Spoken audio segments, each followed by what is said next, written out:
वर्तिका study centre में आपका स्वागत है। आज के सेशन का पहला क्वेश्चन है, आकाश का रंग नीला दिखाई देता है, तो आकाश का रंग प्रकाश के प्रकीर्णन की वजह से नीला दिखाई देता है और ऑप्शन सही होगा थर्ड।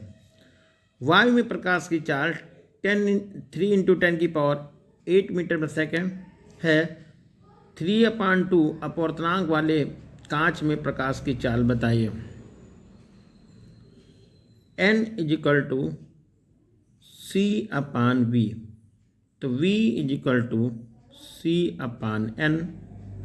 c यानी कि 3 × 10⁸ और n के स्थान पे 3 और अपान 2 पर चला जाएगा, 3 कैंसिल हो जाएगा, तो ये होगा v = 2 × 10⁸ मीटर प्रति सेकेंड और ऑप्शन सही होगा फर्स्ट। अगला क्वेश्चन है, गतिशील आवेश उत्पन्न करता है, तो गतिशील आवेश वैद्युत तथा चुंबकीय क्षेत्र दोनों उत्पन्न करता है और ऑप्शन होगा थर्ड। अगला क्वेश्चन है, ओम के नियम के अनुसार धारा I, विभवांतर V तथा प्रतिरोध R में संबंध बताइए। तो ये होता है V = I × R, ये वाला ऑप्शन नहीं है, लेकिन यहाँ पर I = V/R ये ऑप्शन है और ये होगा फोर्थ नंबर। अगला क्वेश्चन है, मानव नेत्र की समंजन क्षमता को परिभाषित कीजिए। तो नेत्र लेंस द्वारा फोकस दूरी के बदलने की क्षमता को नेत्र की समंजन क्षमता कहा जाता है। अगला क्वेश्चन है, एक किरण आरेख द्वारा प्रिज्म से श्वेत प्रकाश में विक्षेपण को समझाइए।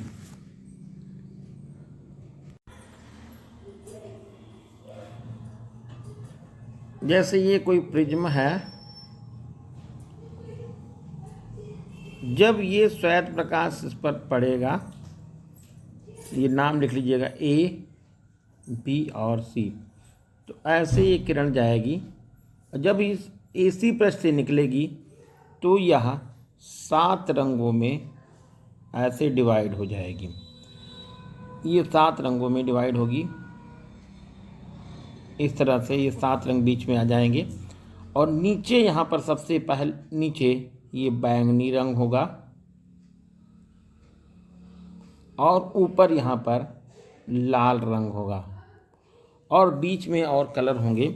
ये रंग का जो क्रम होगा ये बैंगनी होगा, फिर नीला होगा, नीला के बाद आसमानी होगा और आसमानी के बाद हरा होगा, फिर पीला होगा, फिर नारंगी होगा और फिर लाल होगा।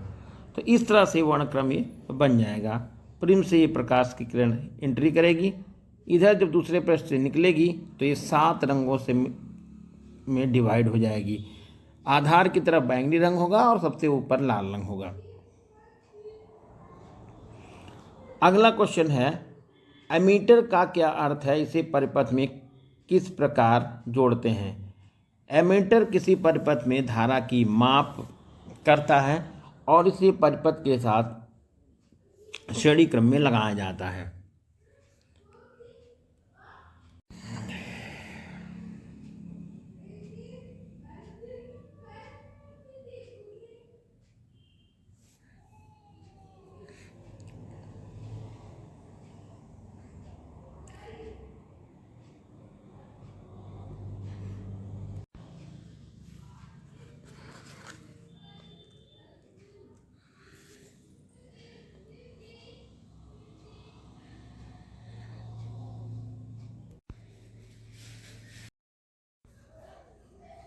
अगला क्वेश्चन है, किसी व्यक्ति को अपनी दूर की दृष्टि को संशोधित करने के लिए -5.5 डायोप्टर क्षमता के लेंस की आवश्यकता है और अपनी निकट दृष्टि को संशोधित करने के लिए 1.5 डायोप्टर लेंस की आवश्यकता है। संशोधित करने वाले लेंस के लिए की फोकस दूरी बताइए। तो दूरदृष्टि के लिए तो देखिए यहाँ पर ये दूरदृष्टि को संशोधित करने के लिए अवतल लेंस का प्रयोग कर रहे हैं। दूरदृष्टि दोष से नहीं मतलब है, यहाँ पर दूरदृष्टि को संशोधित करने के लिए तो ये P दिया हुआ है, F निकालना है 100/-5.5।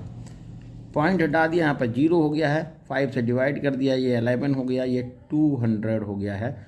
तो F = -200/11 और डिवाइड कर देंगे और इसका आंसर आपको मिल जाएगा 18.2 सेंटीमीटर। तो ये पहली फोकस दूरी निकल गई। सेकंड नंबर में देखें, F = 100/1.5। पॉइंट हटाएंगे 0 हट जाएगा, तो यहाँ पर 3 हो जाएगा, 200/3।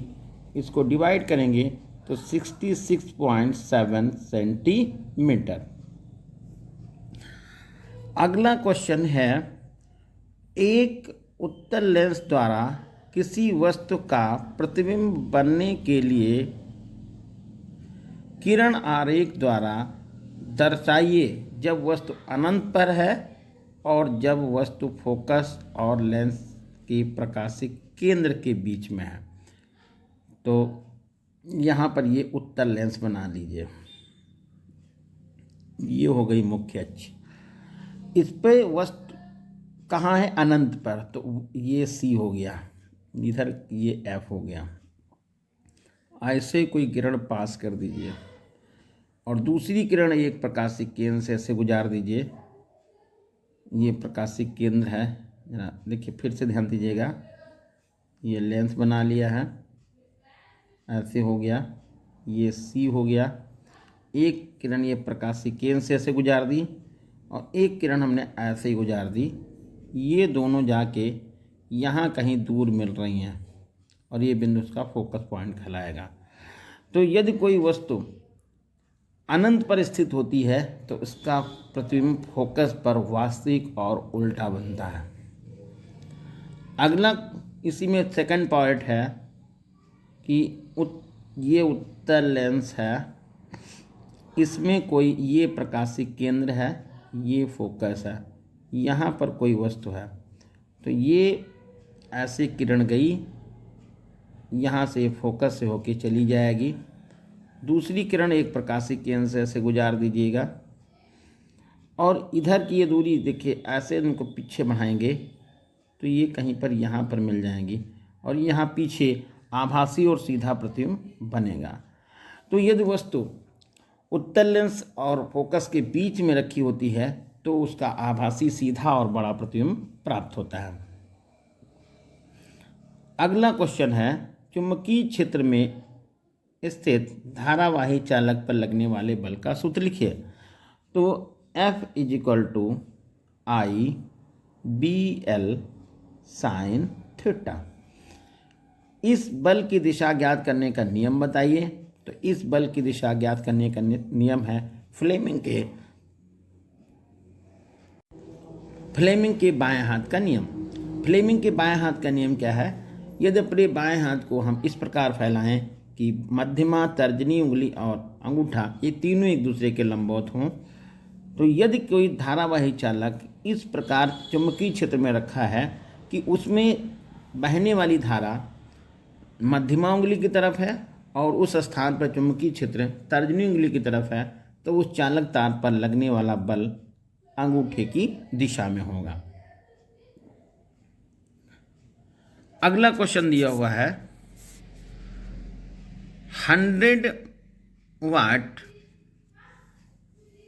200 वोल्ट के एक बल्ब को 200 वोल्ट के मेंस से जोड़ा जाता है।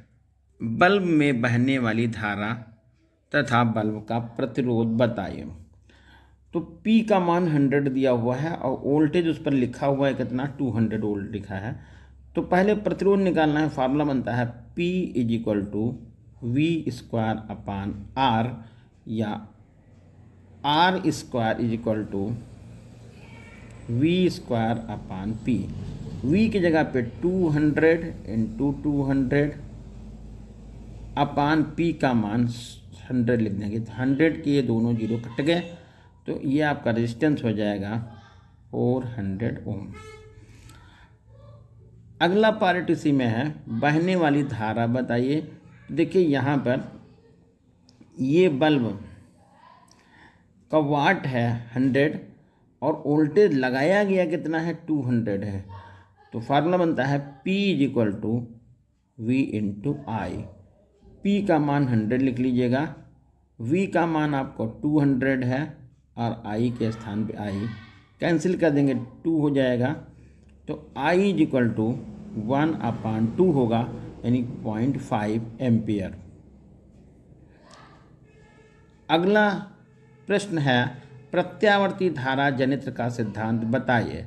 तो प्रत्यावर्ती धारा जनित्र का सिद्धांत यह है कि यदि किसी कुंडली में चुंबकीय फ्लक्स में परिवर्तन होता है तो उसमें प्रेरित विद्युत वाहक बल उत्पन्न होता है। इसे फैराडे का विद्युत चुंबकीय प्रेरण का नियम कहते हैं और इसका जो मान है E = -n delta phi upon delta T.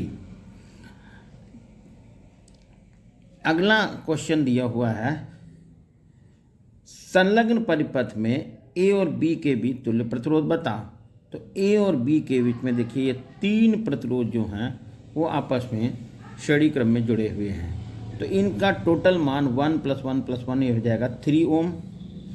तो यहाँ पर ये परिपथ कुछ इस तरह से बन जाएगा, ये 3 प्रतिरोधों का मान 3 ओम हो जाएगा और 3 ओम का प्रतिरोध देखिए पहले से A और B के बीच में लगा हुआ है 3 ओम।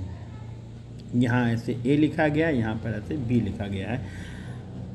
तो ये दोनों प्रतिरोध किस क्रम में दिख रहा है, ये समांतर क्रम में दिख रहे हैं। तो इनका जो मान हो जाएगा 1/R = 1/3 + 1/3, ये हो जाएगा 2/3। तो R = 3/2 कट के हो जाएगा 1.5 ओम। तो टोटल रेजिस्टेंस निकल जाएगा A और B के बीच में 1.5 ओम। देखिए यहाँ पर फिर सेकंड नंबर में धारा पूछी गई है। तो I = V/R। V का मान 1.5 है और R का मान अभी आपने 1.5 निकाल लिया है, दोनों कैंसिल हो जाएंगे, I का मान हो जाएगा 1 एम्पियर। थर्ड नंबर में A और B के बीच में विभवांतर निकालना है। तो A और B के बीच में विभवांतर हम 1.5 वोल्ट भी लिख सकते हैं, क्योंकि देखिए A और B के बीच में कोई सेल और कुछ और लग तो नहीं रखा, केवल सेल जुड़ा हुआ है, तो विभवांतर हो जाएगा 1.5 वोल्ट। वैसे लगाना चाहें तो यहाँ पर हम A और B में जो प्रतिरोध निकाला है आपने 1.5 निकाला है, धारा 1 निकल गई है। तो V = I × R। I 1 है और R की जगह पे 1.5 है, मल्टीप्लाई करेंगे तो 1.5 वोल्ट। और ये है आज का सेशन। उम्मीद है समझ में आया होगा, कमेंट करके आप लोग बताइएगा। ओके, धन्यवाद।